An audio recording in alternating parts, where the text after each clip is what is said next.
How we doing, folks? Rumor is, according to Paul, we're live. Are we live, Paul? You notice how I always got to ask these guys?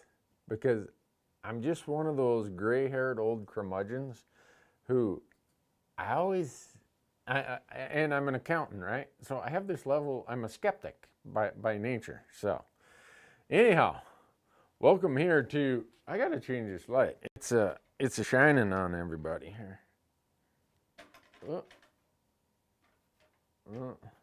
Little production snafu there. Dang it. Come on. I'm in charge of this light back here and I'm about ready to get fired. Hey, someone says, Randy, I'm streaming your show in the fish house on Lake Vermilion. Oh man, you're making me feel bad. I'm not on Lake Vermilion doing what you're doing for sure. But anyhow, we're at episode number, what is it, 106, Paul? All right. But I want to thank all the companies that make this possible.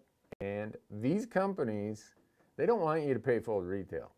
Just about every one of them, you can get a discount at the Go Hunt Gear Shop by using promo code RANDY when you check out. And some of them have their own promo code at their own website. So, let's see. Tucson, they say it's 60 degrees and windy today. Well, it is really snowing right now out at my house. Someone's like, Randy, if I draw, will you guide my hunt? No guiding going on here. I'm not that guy. So I'd like to see you be successful, but I'm not going to be much help. So let's see. What's more important, your optics or your camp gear? I would go with my optics. You know, I can make do with just about anything right there with a tarp if I need to. Clinton says, I'm in Texas and the dang power outages are bleep, bleep, bleep. So I'm sitting out this Elk Talk to save my battery. Stay well, Clinton. I hear that you guys are really getting it down there. And I don't know when it's going to get better for you, but someone asked, Randy, any word on when Nosler will be making more ammo? It seems like you don't have that problem. I have that problem. They called me and said, hope you don't need much ammo this year. They are just running as fast as the factory can go. And so I told them, well, we'll make do with what we have because it's that much demand right now. I don't know. I don't know when it's going to change, when it's going to get better, but it's definitely busy in the ammo business. Joe asks, 270 Win mag or 270 Win or a 308. They're ballistically very close. I go with the 308 just because it's for me, it's a smaller, shorter, compact. Is one of these 308? Yeah, right here. So it's a short action cartridge. And remember last week, someone was really getting worked up about cartridge versus bullet. So it's not very big.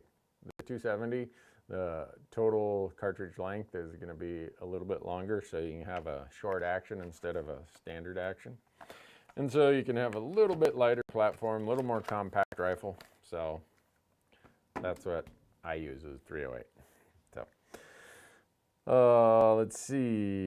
Someone says I'll pay you to e-scout my hunt. As bad as I did last year, that wouldn't be worth your money. You'd say, you're gonna want my money back. But so a couple of the things you saw me say in the list here, or in the questions, that if you applied in Arizona, make sure your credit card is updated before February 25th. Because no longer do they call you and say, hey, your credit card denied this.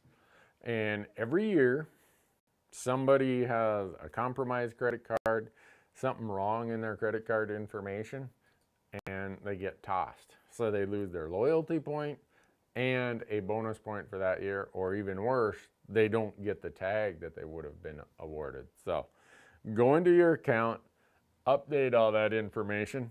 And here's the really exciting part when you get that email from Game and Fish at Arizona. it means the draw is usually just a few days after that. So when's the 25th this year? It is a Thursday. I would bet any money by Friday the 26th, credit cards are starting to get dinged. Please, please, hit me, hit me. It doesn't seem like archery season right now, but I just am in the mood to go shoot my bow. And right now, last week in Bozeman, it was 15, 20 below zero.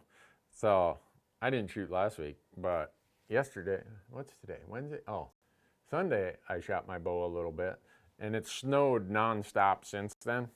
But oh well, I got the archery shooting fever right now, and I don't belong to an indoor range. I don't shoot winter leagues. I wonder, show of hands, how many of you shoot in a winter league? I don't. Paul, do you? Yeah, Paul does, Marcus does, Michael does, I think Dale does. I'm about the only one in our crew who doesn't. So, someone says, I already put in for elk. No, I'm not talking about put in. You already have to have put in. Who's this AZ Hunter? What I'm talking about is making sure your credit card is updated, because when you put in, you only bought your license and paid your app fee. If you're lucky and draw, they hit your credit card for the full amount, and if your credit card isn't working, bad news. So, how many states are we applying in for elk? I think we will do, well, Montana, maybe Idaho this year. I don't know. Idaho raised their prices a lot, and Idaho is always the last draw of the year, so we'll see about Idaho. But we'll apply in Montana, Wyoming, Arizona, New Mexico, Nevada, Utah. We're just building more points there. We're never going to draw. Colorado, again, building points. So actual tag applications, probably 4 states, maybe 5 with Idaho as far as for elk. So, let's see. Oh man, Kevin Wigington, you're talking my language. He says, I'm 56. Well, I'm 56. My shoulders are giving me troubles. Am I the only one? No.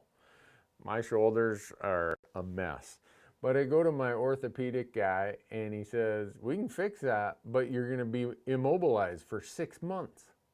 I'm trying to figure out, when do I have 6 months to be immobilized?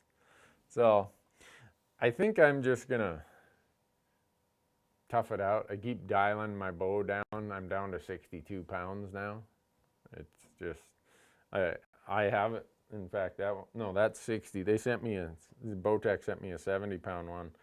And I could still shoot it, but it's still just, man, it's not good for my shoulders. So I'm down to 62 pounds is what I shoot right now, which I know some people are going to say, Newberg, you're kind of soft. Kelly Tillman. Hey, Kelly, Kelly's a CPA in town. What are you doing watching Elk Talk Live on a Wednesday night? You got tax returns to do, my friend. See, you're greedy. You're going to work yourself right into a frazzle, and they're going to call me to come and scrape you off your office floor someday. Whereas me, I just quit, okay? You always heckle me about, boy, it must be nice to have enough money to retire. Well, Kelly, you know darn well I didn't retire. I just quit. Retire implies I had enough money. But is the Arizona draw next Friday? I believe it is. Now, I could be wrong on that. So, every time in the last, I think, 4 years where they said, this is the day you got to have your credit card updated by, the next day is the draw and credit cards start getting hit. So we shall see. Blake says, howdy from Japan. Holy cow. Someone all the way from Japan. Randy, I always wondered what date you should put on a tag for an animal you left to lay overnight. The recovery date or the shot date? For me, it's always been the recovery date. I mean, I don't know. Maybe you'd have to ask a game warden. But I've always used it as of whatever date I recover the animal. So, If I'm using a 308 to hunt elk, what is the best bullet to do the job? It's probably the bullet that your rifle likes the most. I mean, some bullets, or some rifles like a certain bullet over another. Like, what do we have here? So here we have two options. These are both 308. I have 168 grain E-tip, which is a non-lead bullet, and then I have 165 grain partition. It just depends. Shoot them, you know, through your rifle and see if there's one that is just slightly better than the other. I prefer E-tips anymore, the non-lead bullets, but it's really up to you and your rifle to decide. Jesse says, hey Randy, what's up with all the crazy legislative bills Montana is trying to pass this year? Is this normal or are people just getting crazy? I wish I could tell you it was abnormal, but anymore this is just... The Montana legislature meets for 90 days every 2 years, and we always say we wish that they would meet for 2 days every 90 years.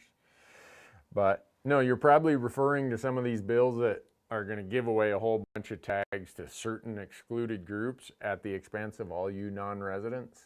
And we've been fighting on it. Tomorrow, so it got amended in committee, it got amended again on the floor. Tomorrow it goes to what's called financing claims, and who knows, maybe we've convinced everyone it's such a bad idea, maybe they'll just kill it and say, heck with that. But the bill that got introduced yesterday or today, I think it got introduced today as an actual bill, is that any elk unit, deer unit, antelope unit that's over objective, and in Montana, our objectives are set really low because of the input of politicians who don't like a lot of wildlife. So we already have artificially low objectives. Well, the new bill that just got introduced says if there's any unit that's over objective, you can't have limited entry permits. So if you're familiar with Montana, that means the Elkhorns, the Missouri River Breaks, Eastern Montana, Central Montana. All these premium elk hunts are gonna out the window. So, and I could go on and on and on, but my point of bringing those up and answering that question is there are things going on in your state. I will absolutely assure you there are things going on in your state legislature that are messing up your hunting, fishing, and access. Guaranteed. So we're starting to do a series called Civics for Hunters, and it's going to be teaching people how to engage in this stuff, because the groups that don't like hunting, or they say they do, but they do all kinds of things legislatively against it, they realize that we're disorganized, that we don't really care for politics. They know that most of our groups are nonprofit charities under 501c3 organizations, so they can't come over and do a lot of legislative and politic work because they'll lose their charitable status. So you look at all that, there's a reason why these groups take our issues and bring them to state legislatures, because we're not even the junior varsity when it comes to that. We just haven't upped our game. We're really good over here in other places, but not there. So,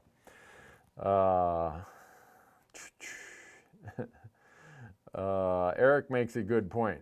Randy, I'm so happy you brought up what your rifle likes. So many people have it in their heads that when they're going elk hunting, they're going to shoot a certain ammo without regards to what actually shoots the best out of their rifle. Yeah, that's why I always tell people, let your rifle tell you what to shoot. So Eric, at least Eric agrees with me. I don't know if anyone else does, but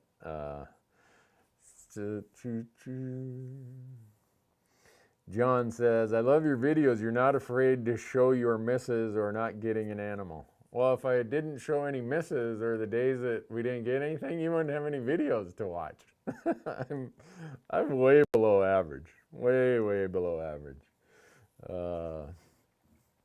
Randy, elk hunting in Colorado. Resident, 3 points. Should I draw and keep my preference points at 3 to 4 years each time, or should I make it a long-term plan? Depends. That a little bit depends on, are you applying in other states that could be your long-term plan? If you are, for sure make Colorado your short-term plan. that's how I am, and I'm a non-resident. I definitely use Colorado as my short-term plan. So, let's see. Eric M says, for someone with 1 to 4 Wyoming elk points, is there a better value in the special general draw or in the special limited entry units? I'd say, first of all, it depends on if you're an archery hunter or a rifle hunter. In the special, I don't think you're going to see, from 1 to 4 points, you're not going to see much difference. So the special, you can draw that general tag every other year versus you're talking limited entry, 1 to 4 points. I would do that general tag and go really, really often. So.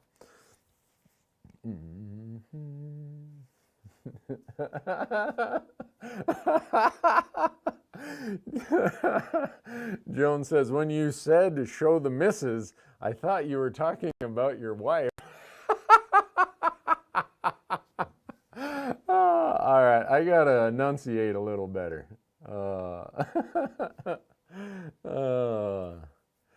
Let's see. No, Cody keeps asking, do I put in for oryx in New Mexico? No, I haven't for a long time.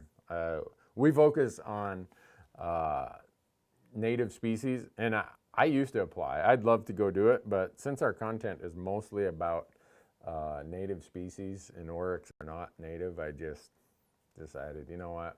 We've got so many hunts, so many stories to tell. I'll pass on that as much as I want to go do it. So, hey Randy, one of your guys, Michael, is selling your gear. Could I use your promo code Randy for a VX5? No, but if you want a loop-holed VX5 HD, go out to Go Hunt, and they have a big gear shop out there, and if you use promo code DQ, they'll give you a discount. Promise you. Absolutely promise you. So, let's see. Is the 30-06 a good elk cartridge? It's at one of the, I mean, it's tried, true, proven. Oh, man. I wish I had a dime for every elk that was shot with a 30-06. I could retire. Oh, this is a good one. Randy, what are some pieces of gear you used when you first started out elk hunting that I still use to this day? So there's some gear I still use, but it's in a different phase in its development. By that I mean technology and other stuff has just come along where it's what I could get when I first started elk hunting, 30 years ago, was not nearly the quality of the gear that I can get today. So I've upgraded a lot of that. And I don't care if it's boots, if it's clothing, if it's backpacks, if it's my optics, whatever. I'm not sure if there's anything that I started using then that I do still use today. I'm trying to think what it is. My fire starter, probably. Back then, I grew up knowing how to read a compass and a map. So I didn't have a GPS until, I don't know, 2005 probably. I don't know, 7. My optics I've upgraded. My rifle upgraded, scopes I've upgraded. Yeah, I think I've upgraded everything just over time. So we're doing a shop story as quick as my shop gets warm enough that we can do it. But we're doing a shop story about the gear I started hunting with. Because Jonathan, one of my camera crew, was looking at some old pictures and he said, Randy, back then you were hunting in white and blue Converse All-Stars. Yep, that's all I could afford. Those were my basketball shoes from when I used to play basketball. So that's what I used. My first deer and antelope I shot with my coyote rifle, which was a 222. Well, now today I got way better options than a 222. My backpack was a Jansport book bag. Remember in college, or if you in high school even, you had the little canvas book bag with the leather bottom? That was my elk hunting backpack. So my point of all this is, The best thing I did was I didn't let gear and equipment get in my way. I went hunting anyhow, even though I didn't have the money to buy the latest and greatest gear, because everything that I did that was a failure or a success taught me so much. And that was way more important than any gear. So I can tell you that there's no way my sponsors and partners that we work with would ever want you to miss out on a hunt at the expense of just buying the newest gear. They'd say, you know what, go hunting. You know, someday you'll be able to save more money and then buy whatever product they have. They're big fans of being in the hills. So I don't know if that answers that. That might be a little bit of a tangent, but that's that's how it is. Andy says, well, you can sneak better in Converse All-Stars than clunky hunting boots.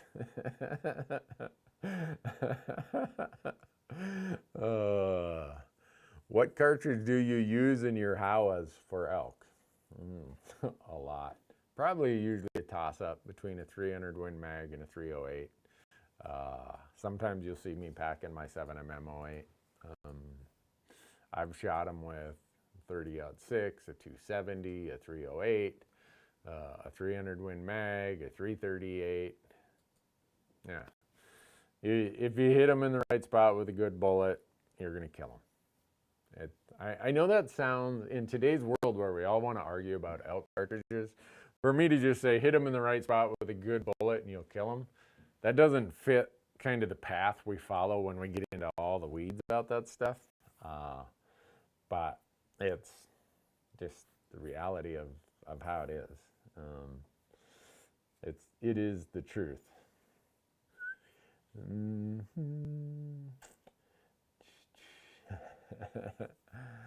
Let's see. Nice wiffle ball bat. This is not a wiffle ball bat. This is a Rocky Mountain hunting call. I forgot my diaphragm call again this week, Paul. Can you email me next week and remind me?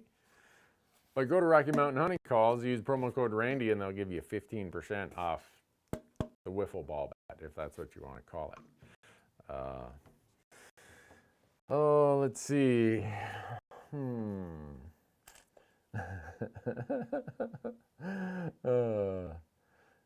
This is one. Someone asked this on the podcast. I do a podcast with Corey Jacobson called Elk Talk. And Troy asked this question, and we got asked this the other day.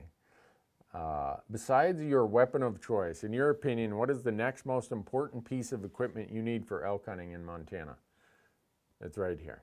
It's your attitude, it's your experiences, it's being able to take a whole lot of information, you know, the weather, the wind, the what's this doing, what's the hunting pressure, process it and make decisions and not have paralysis.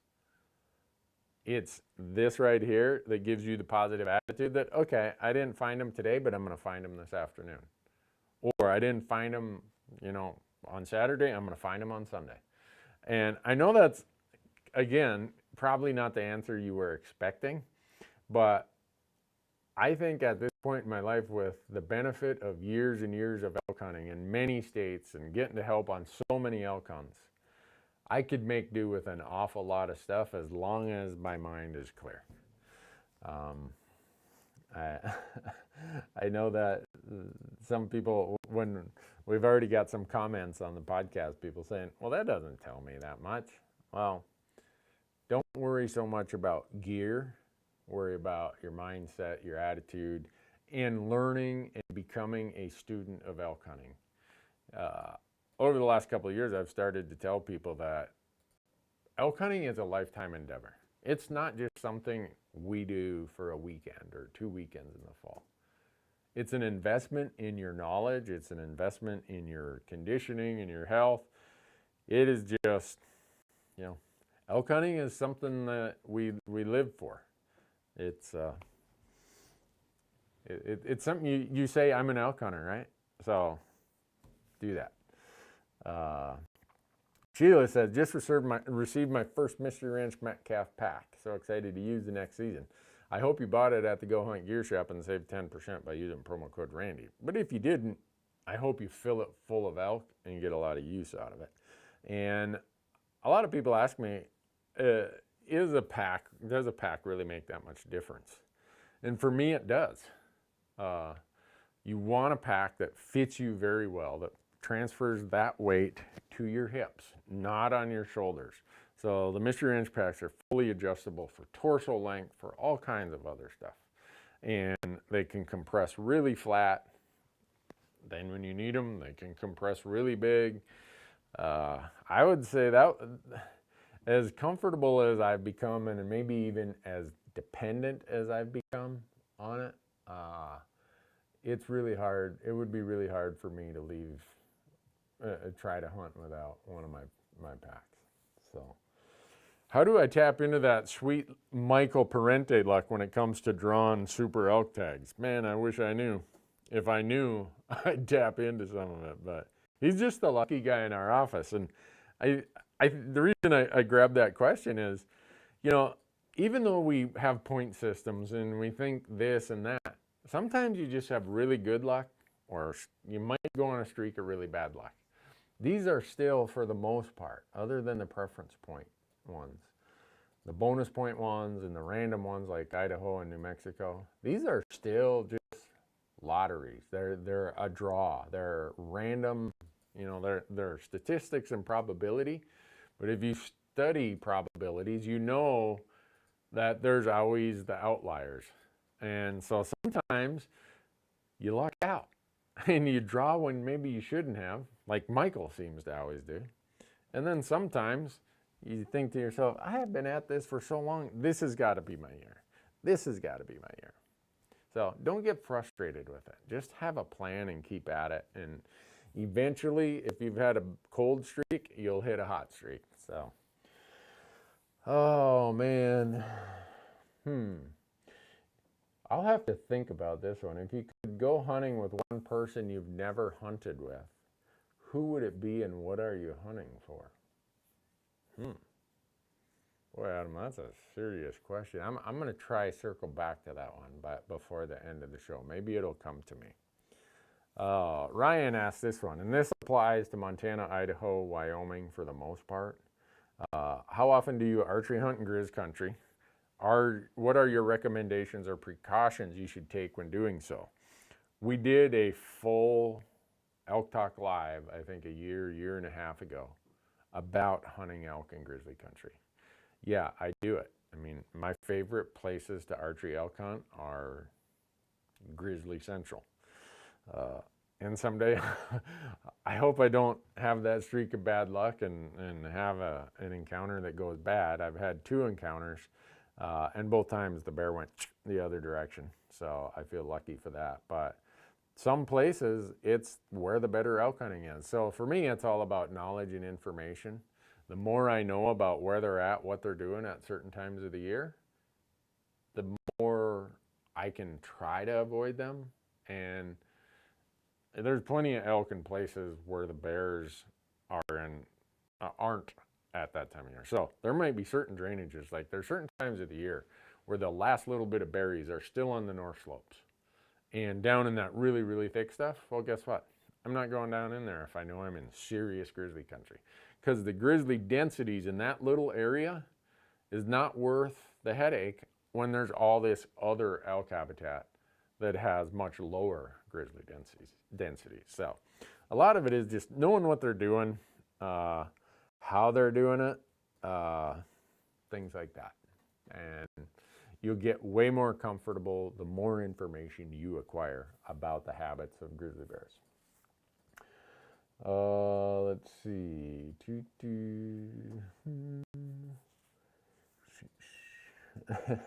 What is with all this stuff? You guys are trying to get me in trouble. Every week there's a string of questions that come up that if I answered them, Paul would be without a job because my wife would listen or get the feedback and she'd divorce me. So if I'm avoiding certain questions, there's a reason why. For elk hunting, which rifle scopes do you use? Or which Leupold rifle scopes? All my rifles have VX5 HDs on them. 3 to 15s. I think it's 44 millimeter. I get the most basic, simplistic version of the VX5 that they make because for me, I'm so comfortable with just, all right, I know this is what I need. Give me a CDS dial, and that's all I really need. And the glass is still just as good. The coatings are still, top end. So I go with the VX5s. I know some people want to upgrade to something even more.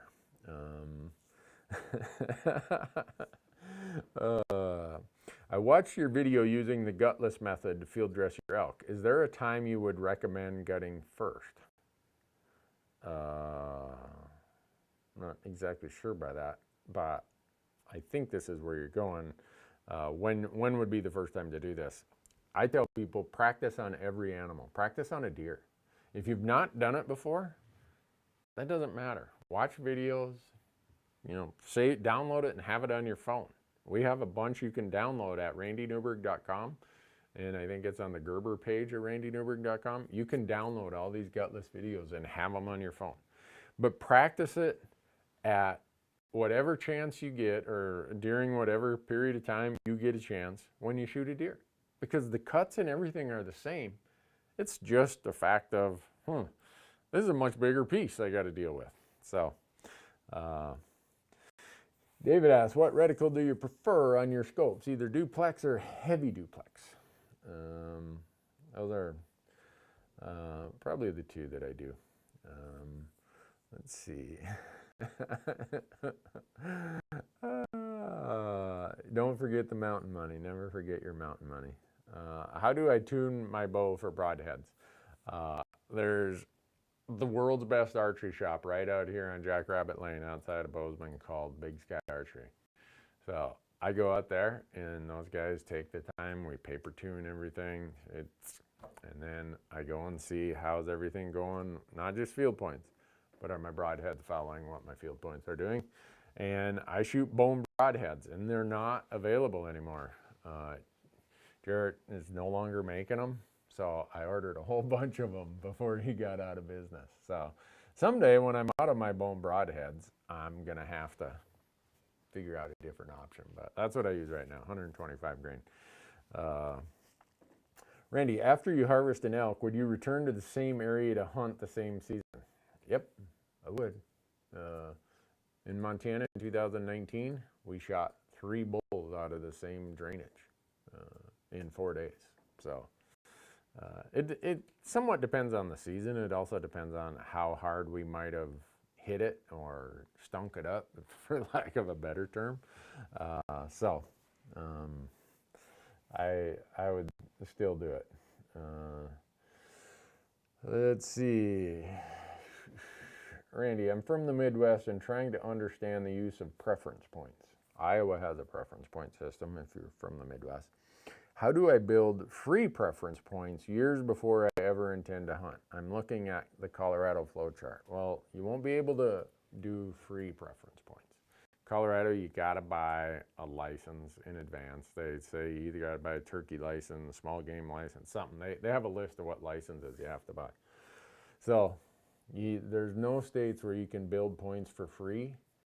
Wyoming, you don't have to buy a license in advance, and later on, after the draws, you can buy points for elk, deer, antelope, bighorn sheep, and moose. So I wish it wasn't as complicated. I wish it wasn't as expensive, but that's how it is. So. Paul must be highlighting this comment. Randy, have you ever thought about going to a recurve bow? Paul only shoots a recurve, or do you shoot a longbow? Oh, he shoots a longbow and a recurve. You've done it all. Why not try the wood bow wood arrow challenge? You're exactly right. Why not? And earlier I answered the person's question about shoulders. I need the training wheels. I don't need them, but. And the other part is traditional archery is a real craft and an art. And I'm realistic to know how busy I am. I don't know that I would ever have the chance to build that craft to the level that I would want. And it's sad because it's always been a lifelong dream of mine. But it's the reality of the situation. Now, Paul and his buddies, they run around out there with those traditional things. And I'm jealous because they look like they weigh about 12 ounces, if that. And they're simple. If something kind of goes snare wire, they just quickly tweak it and they're off and running again. But I'm not that good. So, let's see. Have you ever felt bad or regretted killing an elk or any animal for that matter? I always have some remorse. I caught a beaver out in a creek this afternoon, and I feel remorse over that. I mean, the beaver's just doing what he's doing, but he's out there chewing down some really important trees to this landowner who's rebuilding this creek for trout and trying to keep the water cool. So if the beaver chews down all the willow trees, there's not going to be all the shade in these deep spots for the trout. So it's like, yeah, poor beaver. He had no idea he picked the wrong pond to start messing around in. So yeah, I always have that little bit of feeling, and I express that usually in our content where, and I get grief over this. I just grew up in my family. It was always a thing that you thank the animal for its life and the food it was going to give you. And some people are like, you're an idiot, man. That animal doesn't care. You know what? The animal doesn't care. But for me, it's about keeping me humble. It's about keeping me connected. And it's that reminder that something died so I can eat. And that's so important to my connection about why I hunt and why, to me, hunting is so valuable to who I am as a person. So, yeah, I've always had some of that, but I've never had any regrets. I mean, once you pull the trigger or release the arrow, guess what? You made your decision. Don't worry about it. You don't have to judge by what other people want to say or feel about what you did. It was your tag, your decision. Do it. Now, have I made shots I regretted where the animal didn't, and it wasn't that, drop right there kind of experience? Oh yeah. Anyone who's hunted enough has had some of those. It's unfortunate.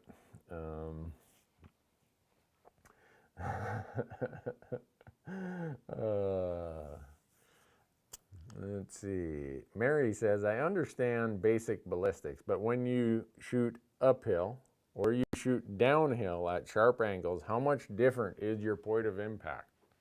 It can be significant. I'm looking to see here what I got for my, all right, let's say that this is 400 yards, okay? So this is your line of sight right here. This is your horizontal distance. And all of you who are physics majors, I had to go through the first 2 years of engineering, even though I later switched to accounting. So I took 2 years of physics. So steep uphill angle. Your line of sight from down here to where the animal is at is 400 yards. But gravity only works on the horizontal distance that your bullet travels. So really, all these, like my Leupold stuff, has all this angle, ballistic compensating angle stuff. It does the trigonometry for you. So if this is 200 yards, you really hold for 200 yards. You don't hold for 400.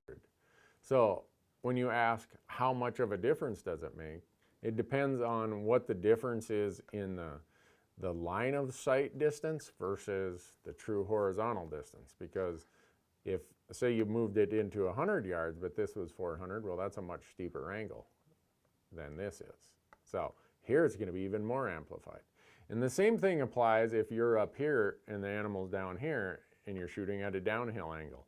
Again, whether it's uphill or downhill, gravity's only working over the horizontal distance that the bullet travels. So that's why the advent of all these angle compensating rangefinders like Leupolds are so great.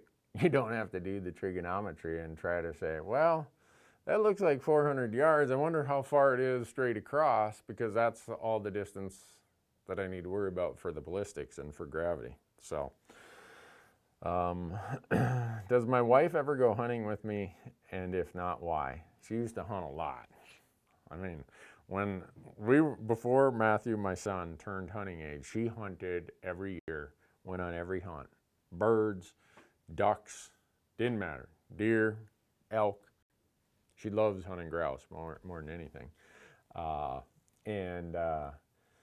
So once Matthew got old enough, she's like, hey, you got a hunting partner now. I want you guys to go do it. I know bonding experience. And now she's really into fishing. And she's always been into fishing, but now her focus is fishing, not hunting. So, let's see. Shannon says, Randy, after you and your crew return from your hunts, what's your recovery reset routine? I don't get one. I come home.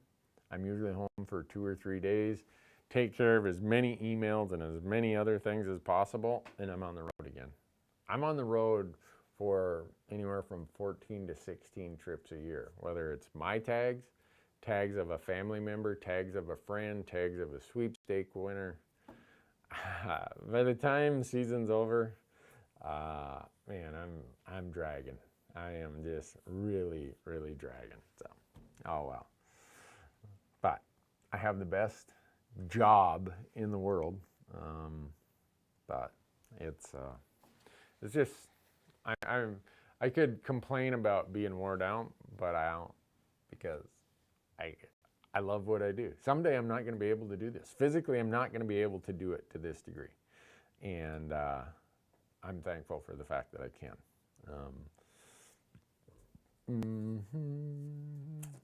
How's the trapping going? We're doing this trapping more as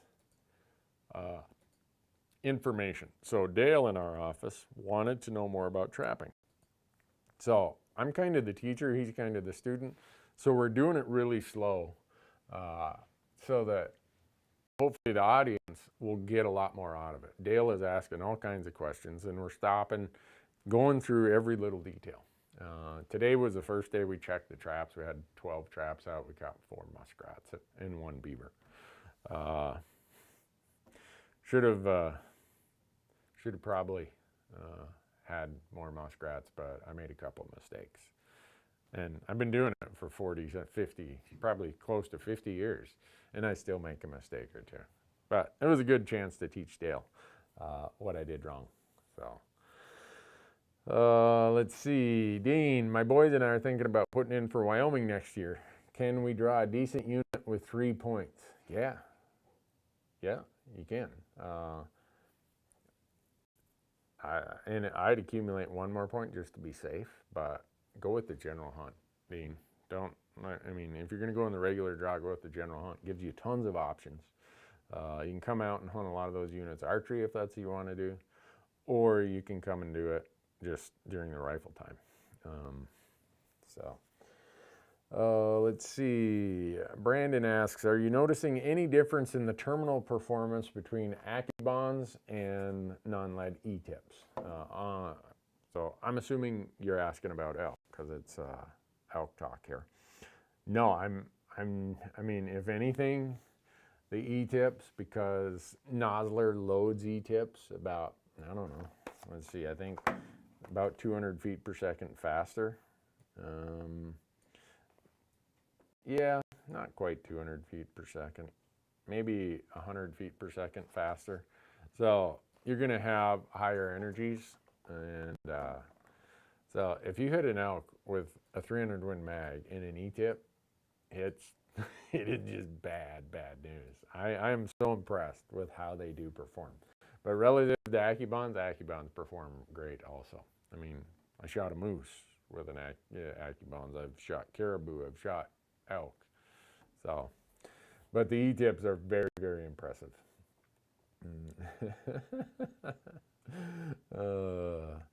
Hey Randy, can you tell us a story of your first elk or your first solo elk? Yeah, this is somewhat, maybe this is valuable to people. I moved to Montana. I hunted elk for 6 years before I killed one. So all those seasons before that, I worked my butt off. But I thought there was some sort of gadget or gizmo that would get me to success without working hard and without building the knowledge of what elk need. In other words, where do elk go to satisfy their need, because that's where I'm going to find them? Well, that changes throughout the course of the hunting season. So as weird as this sounds, I did a parallel to why can I go and catch walleyes any time of year, any reservoir? I seem to have pretty darn good success. Well, I grew up fishing walleyes my whole life.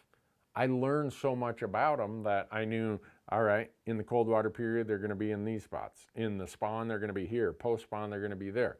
Midsummer, they're going to be here. Fall, they're going to be there. Well, I didn't know that about elk. So I was out looking for them in places they weren't. So that summer, I sit down and this is where I come up with the 5 calendar periods of elk hunting. And you've seen this on our YouTube channel. And my buddy Corey, who has the University of Elk Hunting course, he's asking me, and we're working on how do we go into just a super deep dive on this stuff. And it's this same basic premise that I still use today after that finally filling my first elk tag. And if you want to sign up for Corey's class, go to the universityofelkhunting.com and use promo code Randy. I think he gives you 20 bucks off. I'm not sure about that, but I think it's 20 bucks. Yeah, I know it's 20 bucks. So anyhow, I go through this, all right, early season, pre-rut, peak rut, post-rut, late season. In Montana rifle season, I'm not an archer by then. So it's like, all right, this is post-rut. All right, in my head, I said, what are their needs in the post-rut? Well, sanctuary, they're just coming off a breeding period of the peak rut. They're looking for food and sanctuary, mostly sanctuary. So I look at my map. This is before digital maps. I'm looking at the old, big paper topo line maps. I'm like, trailhead's here. So I go out here. I go there, go down to the trailhead the night before season, sleep in my truck, get up. I'm the first one out there. I'm so excited. No one's here. I get out there, nothing. I'm like, oh, crud. I don't have this figured out. Well, I started hearing some shooting, and I can hear some ATVs far away. I'm like, well, there's a bunch of hunting pressure. Maybe, I don't know about this whole sanctuary idea. I start falling asleep on this really warm rock, and it's a warm morning, and so that rock is facing the sun. It faces south, and I still remember almost being asleep, and I hear, and I hear what I think is an attempt at a bugle. And I sit up, and I look. And coming down this trail into what I thought was the sanctuary comes a bull and a cow. My 270 shot him with a 150 grain nodular partition. Oh, look at that. It worked. And so that was my first successful elk hunt. I know that's a bit of a long story. The reason I say that is I was never going to buy my way to the knowledge it required to hunt successfully find elk so I could hunt elk. Because if you aren't successfully finding elk, you're really not hunting elk. You're hunting some other place where they're probably not. And we like to think that elk are evenly dispersed across the landscape, and that is completely false. Elk are in certain places because their needs can be satisfied at that point of time in the season. And so if they're in higher densities here, that means they're in really low densities in other places. So the ticket is, how do I find out what areas they're using in higher densities? And so that first successful elk hunt became kind of this aha moment, this gateway to, guess what? It's kind of like fishing. So if you ever go to my seminars, you'll be amazed at how many fishing analogies or parallels I use when I talk about elk hunting. Because I think a lot of people fish and they can have success while fishing, and they take for granted why they had success fishing. And the reason they had success fishing is they knew a lot about what that fish was doing at that time of year. Well, that's the same as elk hunting. You want to know what the elk is doing at that week you're hunting them. If you're hunting them in October, you don't care what they were doing in early September. They were in a completely different location. You need to know where they were in that last week of October. So that's a really long-winded way of wrapping that story into what I think was the most valuable elk hunting lesson I've ever forced myself to learn. And from that point on, I quit buying the gadgets and the gizmos and the latest and greatest this and that. Yeah, I still upgraded my gear, but I realized gear is just a tool. The real value of elk hunting comes from here, and what you put here comes from experience and days out in the woods. I wish I could tell you there was a better way than that, but it's just as simple as I can make it. Let's see. What other questions we have?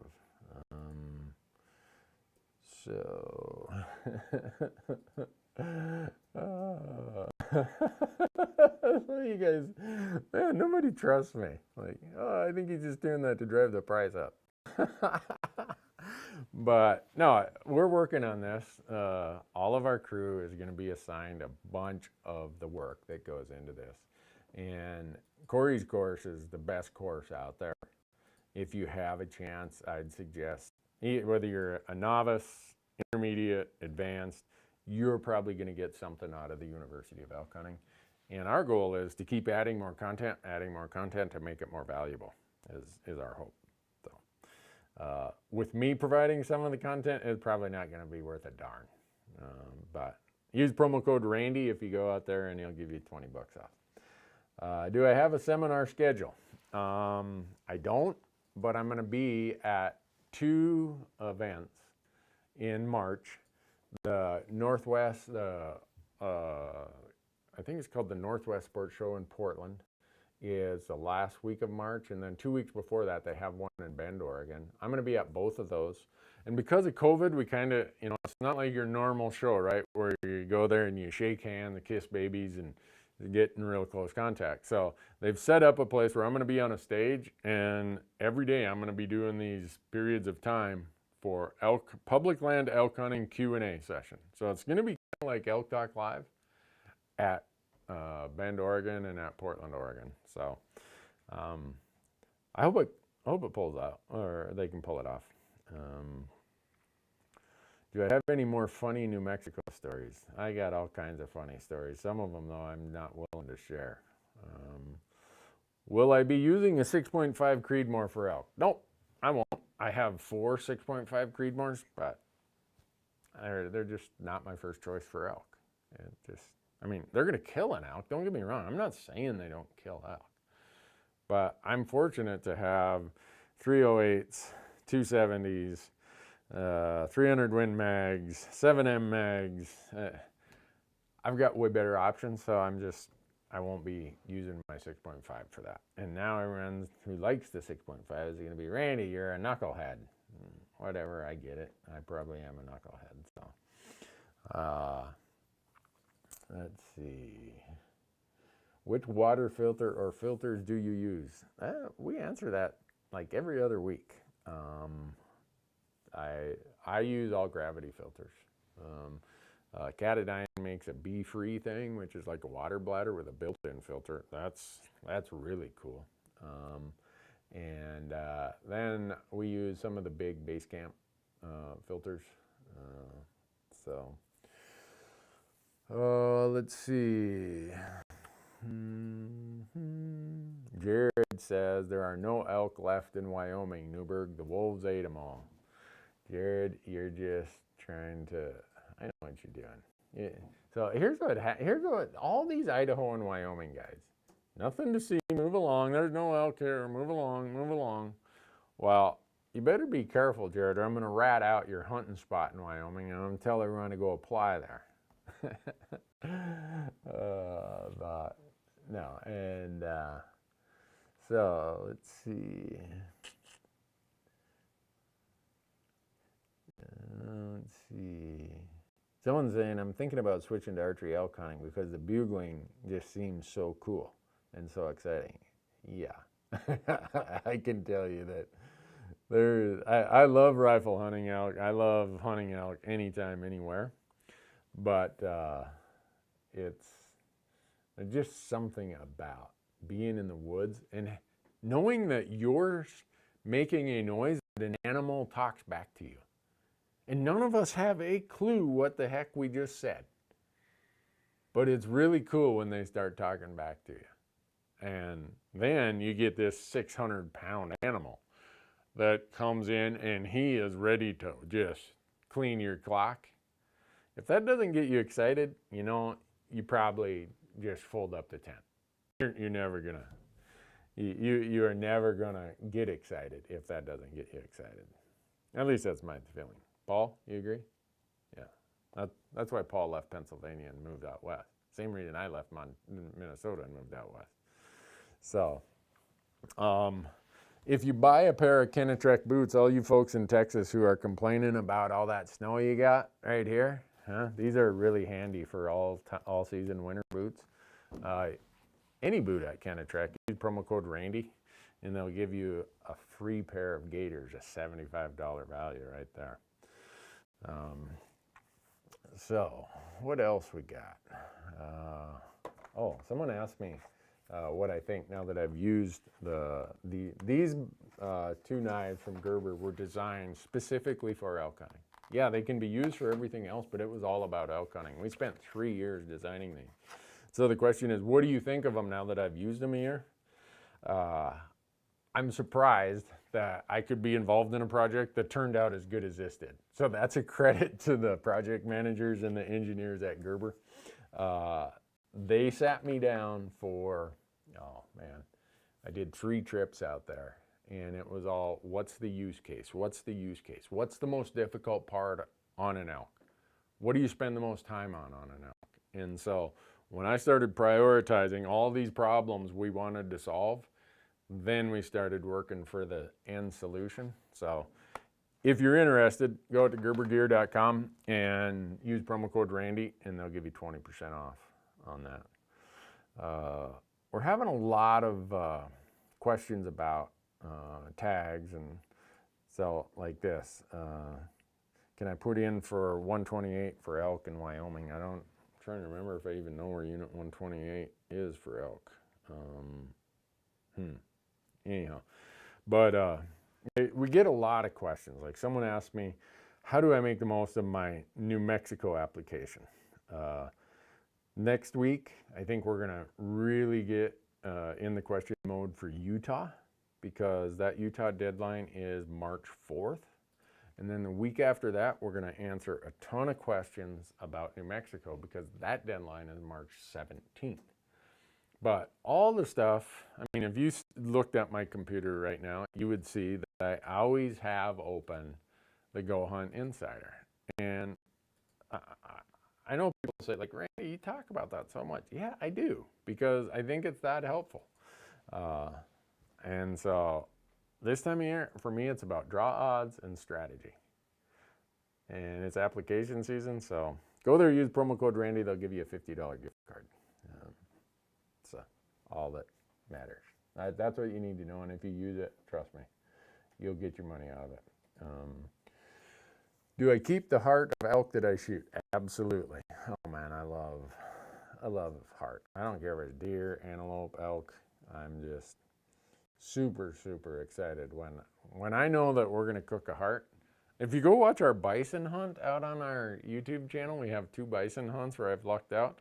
That heart is almost the size of a basketball. It's bigger than a volleyball. I mean, it is monstrous. Oh man, I laid into that. I was just about having a hepatic protein coma from all that, but it was so good. I love it. Hey Randy, do you prefer rifle over archery in certain states, and if so, why? Yeah, I do. Again, so you hear me, a lot of these questions that get asked, it goes back to what's the easiest way to draw a tag? Well, in Arizona, if I want to draw a tag, and I love hunting Arizona, I'm applying for rifle, not archery. And how do I know that? Again, I go to the Go Hunt Insider and it tells me, I can sort it by all these different things, and it says right here.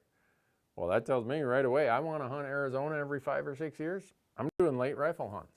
And I don't really care about what unit, because as a general rule, there are no bad units for elk in Arizona. So I just sort it and filter it and say, which is the best way? And that's what I do. So Now, Montana, I prefer to archery hunt elk in Montana. Our archery elk hunting in Montana is way better than our rifle elk hunting. And for this simple reason. If this is the mountain range and this is the valley, in archery season in September, the elk are up higher. And then in Montana, the high country is just about always public, and the low country is a higher percentage of that is private. Well, hunting pressure, weather pushed the elk down in rifle season, and they're out there in all those pastures, which I don't have access to. So way better elk hunting in archery season in Montana. So I just decide I want to go and I want to have a good experience, and so I look at it that way, and it kind of drives me to where I want to be with it. Let's see.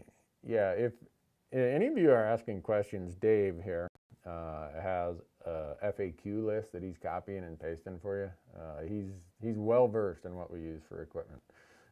So that's why a lot of times we don't necessarily answer all the equipment questions. Oh, Richard, he says, Randy, make sure and tell everyone that if they sign up for the $100 Sportsman's membership at RMEF, they get this knife for free from Gerber. I forgot about that. Sorry, Richard. Dang, I should have remembered that. Thanks for reminding me. Because RMEF does a ton of good work if you're into elk habitat, access, all that stuff. Let's see, where else we going with some of these questions? Have I ever had issues with mice in the backcountry? They were horrible in New Mexico. Yeah, I have. But people ask me what tents do I use. There's a part of the reason I don't use these really ultralight fly tarps is mice. I hate freaking mice. And so I have definitely had a problem with them. So I use full bottom floor, a tent with floor in it. And so, I don't know. I just hate coming back and they've chewed on this and they've chewed on that. And it's like, But if that's the worst problem I have is a mouse chews on a few things in my camp, I guess I'm going to have a pretty good life. Let's see. Is it hard to get drawn for elk in Nevada for non-residents? Yes, very, very, very hard. The only state, I'd say them and Utah are about equally difficult for getting drawn as a non-resident. Even for residents, it's pretty darn hard. Let's see, what else we got?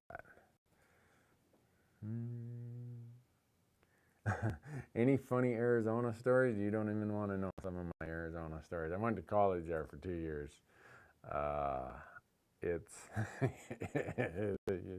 Let's not go there. Don't talk to my buddies Wade Zarlingo or Jerry Pritchard or my Uncle Larry or my Uncle Jimmer Stickler, because those stories will come out and my entire public persona will be down the tubes, promise you. Any life or death experiences in the backcountry?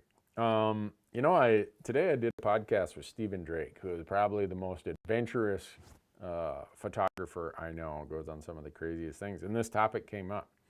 And I got to thinking about it, and I really could not find any what I'd call life or death experiences. As a kid, I had more life or death experiences in the backcountry or while out doing things than I have as an adult. I got caught in a tornado in a lake with a little 12-foot boat. I had to pitch it over on an island, flip it upside down and crawl underneath it. That felt like life or death. I think I was 15 at the time, my uncle and I. Wrecked my motorcycle one time. That was not very smart. That seemed like it was going to be life or death when I finally woke up. So, yeah, I've been pretty lucky, knock on wood. I hope it stays that way. So how tough is it to keep your tent staked down in the mountains in high wind. I've seen some serious high wind videos. It's tough. You want to find, before you even set up your tent, if you can, find where the wind funnels are, because in every little saddle, every camp spot, there's some places that are a little windier than others. Think about the profile of your tent. If you know it's going to be windy, or you know you're going to be above tree line where you can't protect it, maybe get one of those dome tents like the ones I use. A lot of people see the Hillebergs that I use. Those are decisions that go into it, and make it as tight as you possibly can. That's probably the real important part, is have it staked down at the proper angle, so when the wind hits it, it's not like hitting a flat wall. It hits something and it has to go over it. And so it definitely comes with a bit of failure, or trial and error and failures along the way. Let's see. Have I ever considered elk hunting in Kentucky? Yep, I apply every year. I don't know when I'm going to draw, but I keep applying.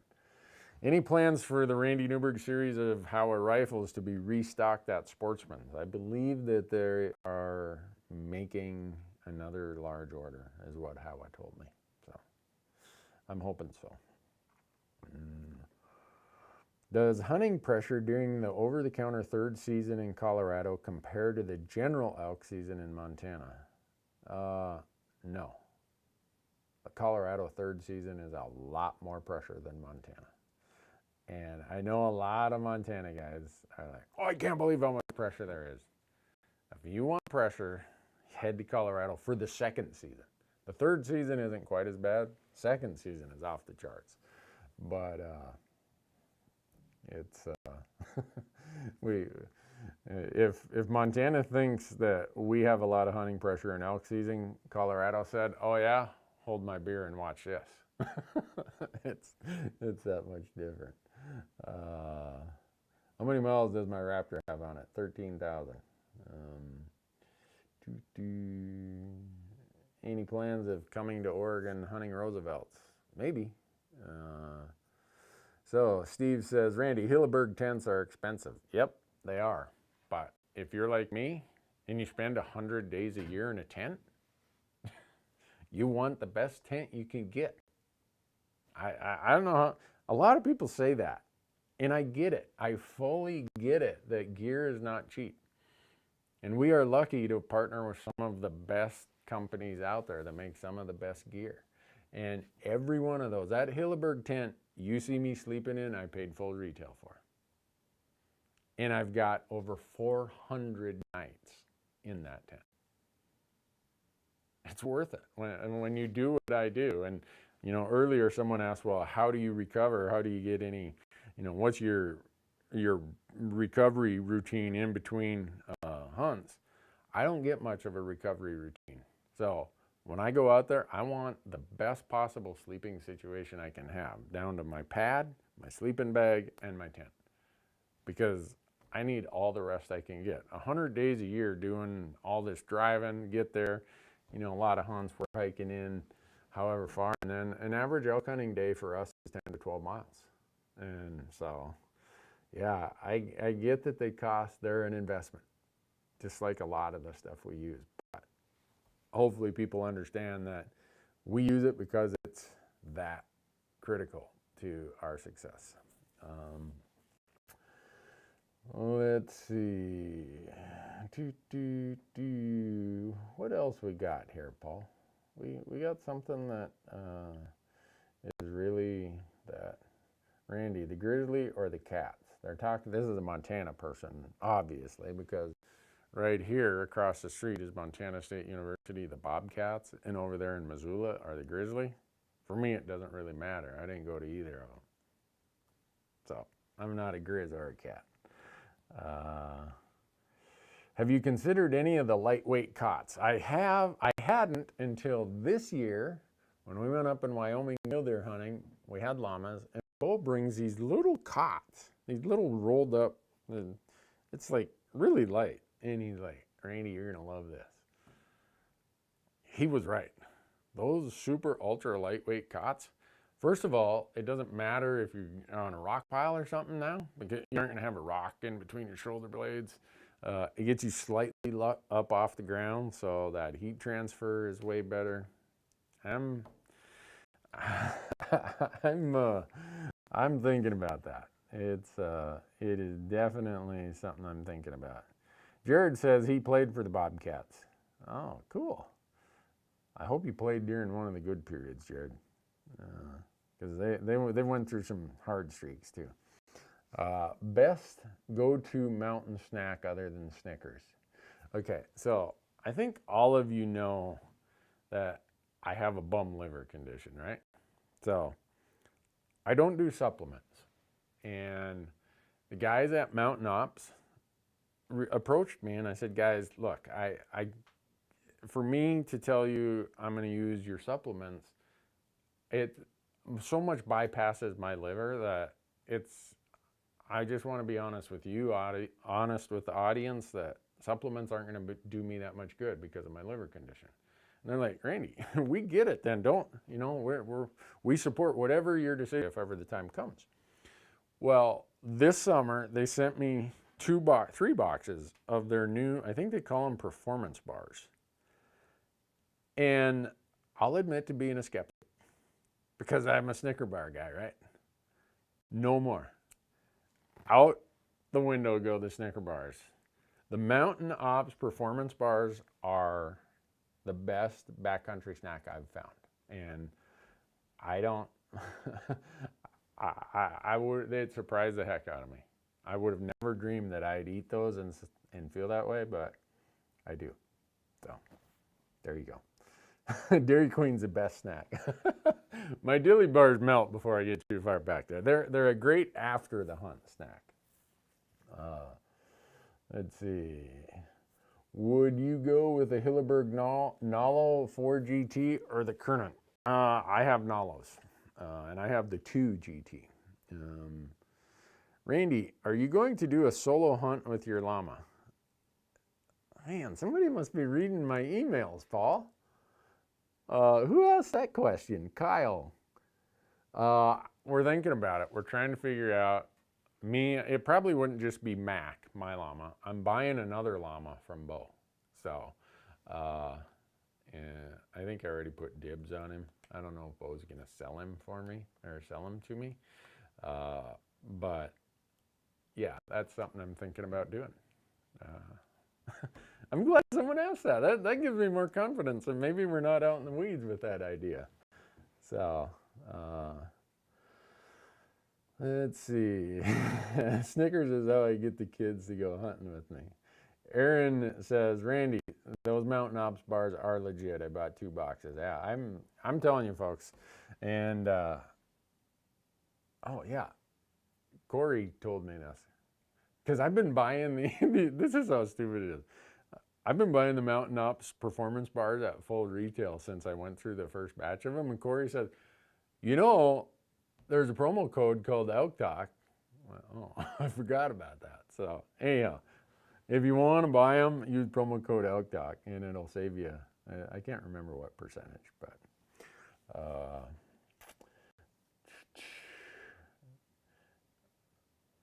let's see. How much does Bo charge for a llama? I think it depends on if you're buying a male or a female, and if it's one of his highly trained ones. I mean, it's a sliding scale. So I just say, give me a young one that's going to last a long time. Going to outlive me.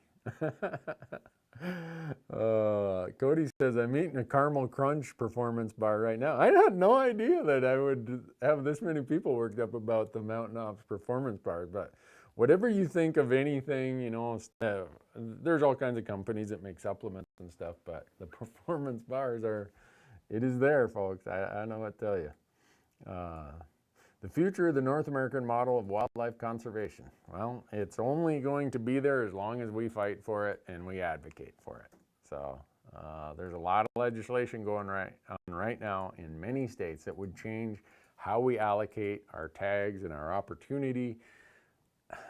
I'm going to do these videos, and I hope it gets people to realize that we're lucky to live in the United States.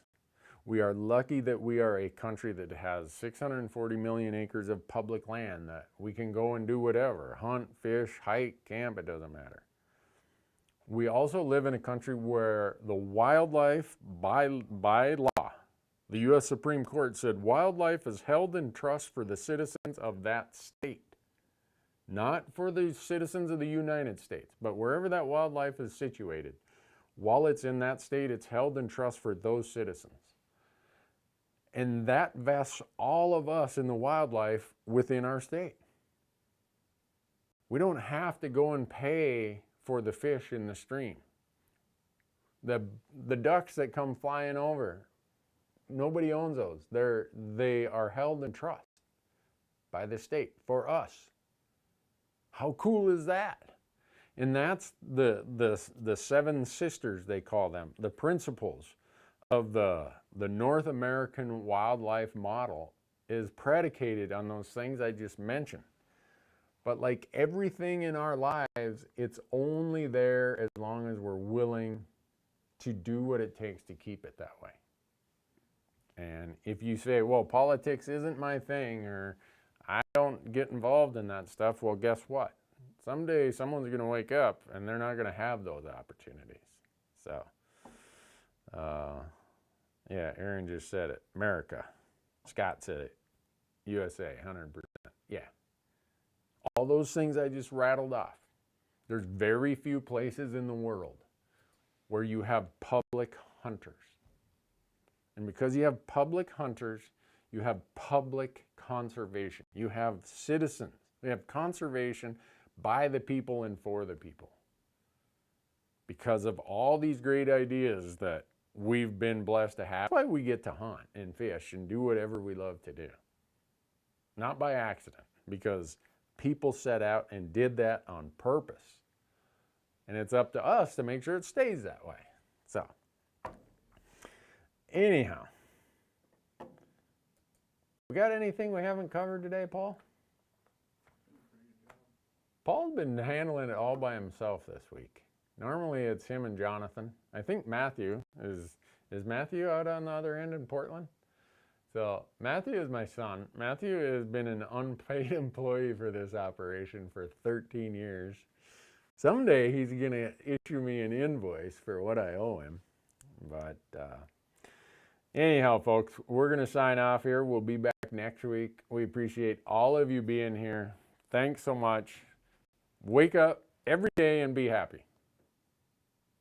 Because it's easier to be happy than it is to be ornery. And I can guarantee you, your life's going to be better, and the life of all those around you is going to be better. Don't miss any deadlines. Apply to wherever your budget allows and go hunting this year. Thanks for watching.